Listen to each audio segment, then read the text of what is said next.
Beri salam. Selamat pagi, Pak. Ya, selamat pagi. Sobri, silakan memimpin doa. Mari teman-teman kita berdoa menurut agama dan kepercayaan kita masing-masing. Berdoa dulu.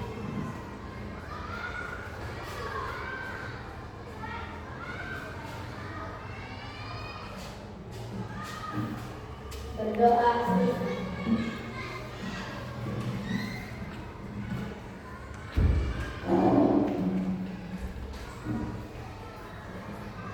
Oke, pada pagi hari ini ada yang tidak hadir? Ada semua?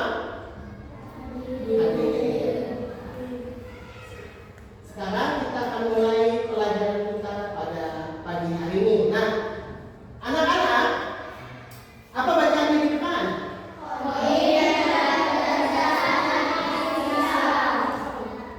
Ada nggak pelajaran ini sebelumnya? Belum. Nah, ini baru ya pelajarannya untuk fase C. Fase C itu apa? Kelas 5 dan kelas 6. Nah, hari ini kita akan belajar pengenalan coding dan kecerdasan artifisial. Nah, sebelumnya Bapak mau tanya, ada yang sudah menggunakan AI? Seperti Cici? Oh, ada. Untuk apa itu, Penista? Belajar apa kira-kira? Yang susah apa? Yang dicari di Cici? Oh, matematika. Kalau si Andre? Oh, bahasa Inggris. Ronaldo? Oh, matematika juga. Nah, itu adalah termasuk dalam AI atau bahasa Indonesianya kecerdasan artifisial. Lanjut, Najwa. Nah, apa itu coding? Nah, pasti baru ya di telinga kalian. Apa itu coding? Lanjut. Nah, coding itu dapat dipahami sebagai praktik pemrograman perangkat komputasi atau alat elektronik dengan melibatkan kemampuan berpikir komputasional dan algoritma serangkaian langkah. Jadi ada langkah-langkahnya, nanti langkah pertama apa, langkah kedua apa, dan langkah-langkah selanjutnya. Kemudian secara internet base atau berbasis internet. Ada yang plug atau menggunakan komputer atau unplug tanpa menggunakan komputer. Nah, jadi bisa menggunakan komputer atau tidak. Selanjutnya, secara sederhana coding adalah cara berkomunikasi dengan komputer dengan menciptakan perangkat lunak atau aplikasi yang berguna dalam penyelesaian masalah. Contohnya tadi aplikasi apa? Cici. Lanjut. Nah, pembelajaran coding ini berarti kegiatan yang dapat memberikan stimulasi sejak usia dini terhadap cara anak berpikir kreatif, sikap bekerja sama dan berkomunikasi anak. Coding di sini sejatinya bukan pada teks programming atau pemrograman berbasis teks, tetapi melatih kemampuan berpikir secara logis dan sistematis dalam larutan computational thinking atau berpikir komputasional. Lanjut. Nah, tadi coding, sekarang kecerdasan artifisial itu adalah cabang ilmu komputer yang berusaha mengembangkan sistem yang dapat melaksanakan tugas-tugas yang umumnya memerlukan kecerdasan manusia. Jadi, aplikasi yang kalian gunakan seperti Cici tadi itu menggunakan kecerdasan manusia, kecerdasan kita, bukan kecerdasan dari mana-mana, tapi manusia, karena manusia yang menciptakan. Kemudian, dengan kata lain, taat atau kecerdasan artifisial berkaitan dengan penciptaan algoritma, tadi ada langkah-langkahnya, dan model yang memungkinkan komputer untuk menjalankan fungsi-fungsi kompleks atau rumit yang biasa dilakukan oleh manusia, menjadikannya suatu disiplin yang inovatif dan terus berkembang. Jadi aplikasi itu nanti ada update-an, itu update kan? Nah, nanti minta pembaruan di HP karena dia berkembang dengan kebutuhan manusia. Lanjut. Berpikir komputasional sebagai dasar coding untuk kecerdasan artifisial. Jadi berpikir komputasional apa sih itu? Lanjut. Nah, berpikir komputasional berarti peserta didik memiliki kemampuan berpikir yang dapat menyelesaikan permasalahan komputer sehari-hari dengan menggunakan teknik ilmu komputer. Jadi berpikir komputasional berarti berpikirnya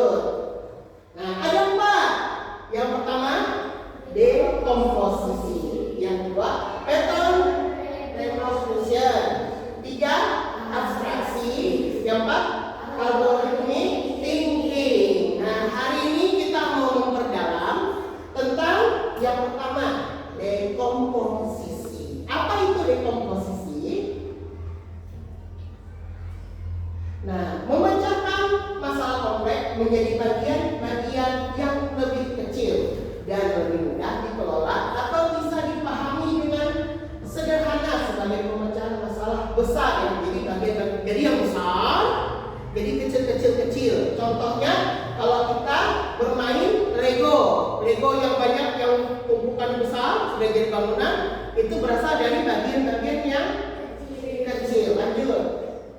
Contohnya apa sih Pak?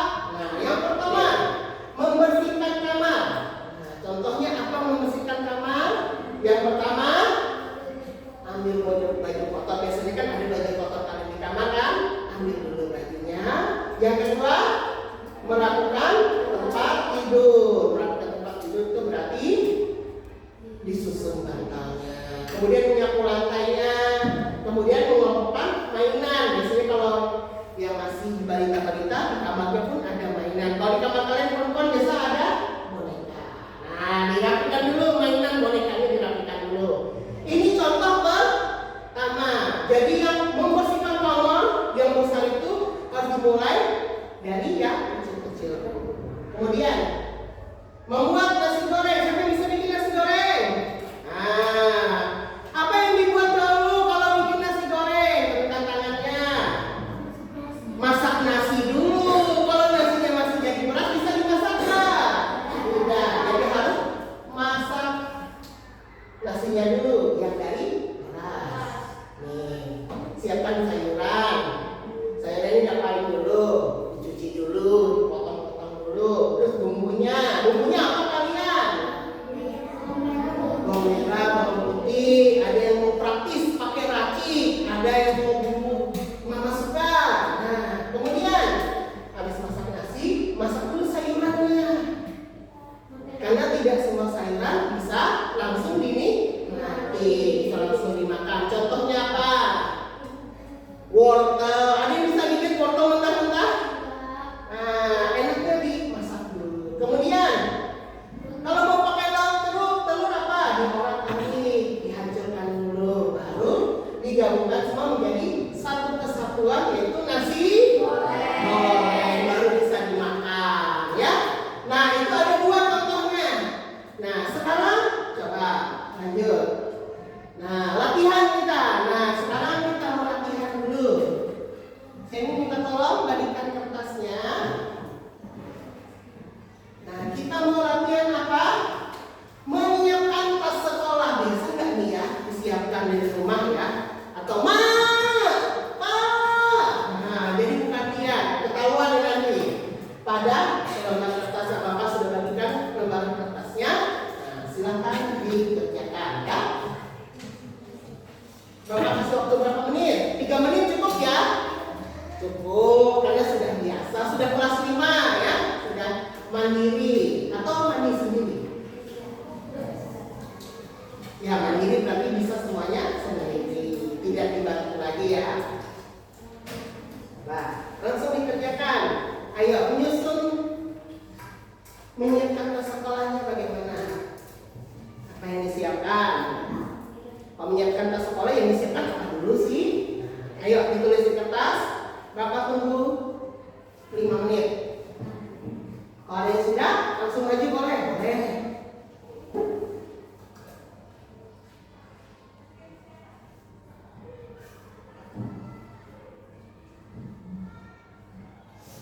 Menyiapkan tas sekolah. 1 apa? 2 apa?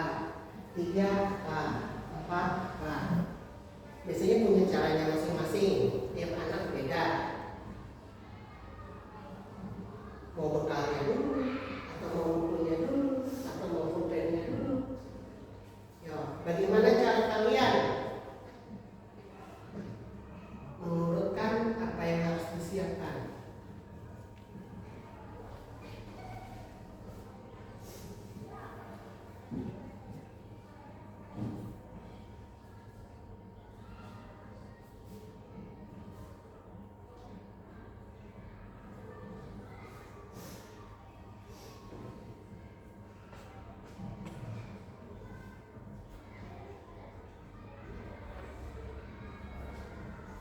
Nanti Bapak minta 3 orang maju ya, langsung.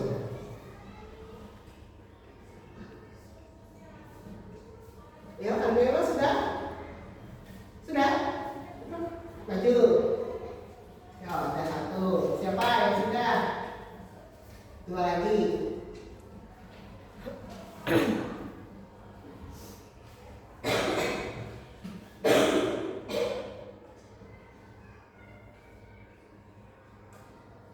Yun, sudah Yun?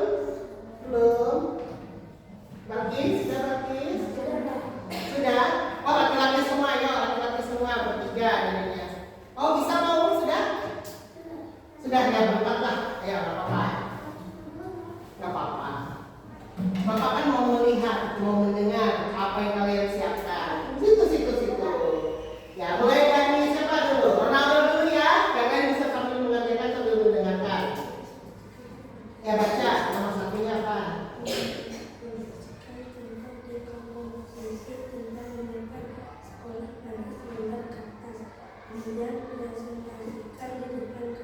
Ya, Pak. Seperti membawa perlengkapan sekolah seperti buku, pulpen, dan tiket. Itu aja? Ya. Kita dengar si Audrey. 1. Mengambil tas sendiri. 2. Menyiapkan buku atau pensil. Tetapi kalau disuruh berbekal, biasanya bekal dulu baru kotak buku, kotak pensil, dan pen. Audrey lo. 1 tas, 2 buku, 3 tulis. Ya. Bisa? Ya. Silakan duduk. Tepuk tangan buat temannya. Ada mau coba lagi? Ada mau coba lagi? Ada yang beda? Oh enggak Pak, saya salah. Saya bekal dulu. Oh enggak Pak, saya alat tulis dulu. Ada yang mau coba? Beda? Atau sama? Mary mau coba? Ayo, enggak apa-apa. Mas berani. Najwa sudah? Ayo maju, kalau sudah maju. Ayo, 3 orang lagi, Bapak tunggu. Ayo. Ya, satu lagi siapa? Tadi perempuannya sendiri. Ya, Rema sudah? Ya, siapa? Semi sudah belum? Belum. Ya, satu lagi. Ya, maju, yuk.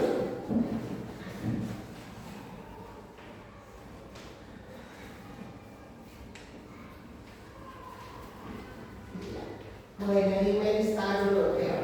Siapkan hasil buku LKS dan buku tulis. Masukkan buku tulis dan LKS. Masukkan kertas pensil lalu menulis. Iya. Bekalnya nggak bawa?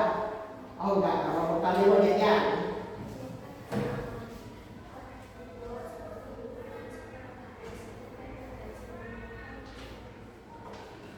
Lanjut Yun.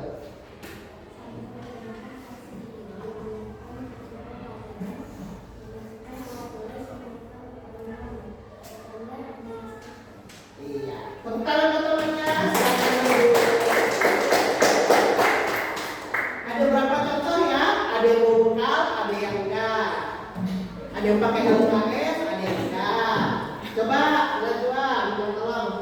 Turun. Ya. Nah, ini cara yang sederhana punya Bapak. Yang pertama, ambil tas. Habis itu masukkan buku sesuai jadwal. Nggak ada ya tadi ya? Nggak ada ya. Nah, sesuai jadwal. Kenapa? Kalau bawa semua, kalian tiap hari berat tasnya. Nah, kemudian masukkan alat tulis. Nah, masukkan bekal. Ada tadi yang mau bekal ya. Kemudian cek ulang isi tas. Baru ditutup. Nah, ini simpel ya caranya ya. Jadi dekomposisi dalam kehidupan sehari-hari itu seperti ini. Nah, ini adalah contoh coding dan kecerdasan artifisial yang tidak menggunakan komputer. Perlu nggak komputer? Enggak. Kalau yang tadi nasi goreng perlu komputer nggak? Atau lihat TikTok dulu? Nah. Atau tadi apa yang pertama tadi? Apa yang di atasnya? Hah? Iya, bersih kamar. Kamar perlu komputer nggak? Enggak ya. Itu sudah kebiasaan kita sehari-hari, tapi dijalankan satu persatu. Oke, lanjut lagi. Nah, jadi kesimpulannya, dekomposisi adalah kemampuan memecahkan masalah menjadi langkah-langkah kecil supaya lebih mudah diselesaikan. Ngerti sampai sini? Ngerti. Tepuk tangan buat kita semua.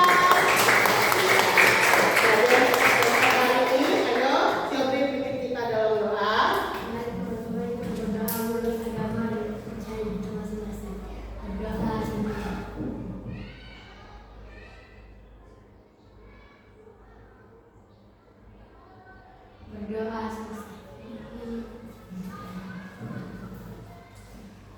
Berisalah.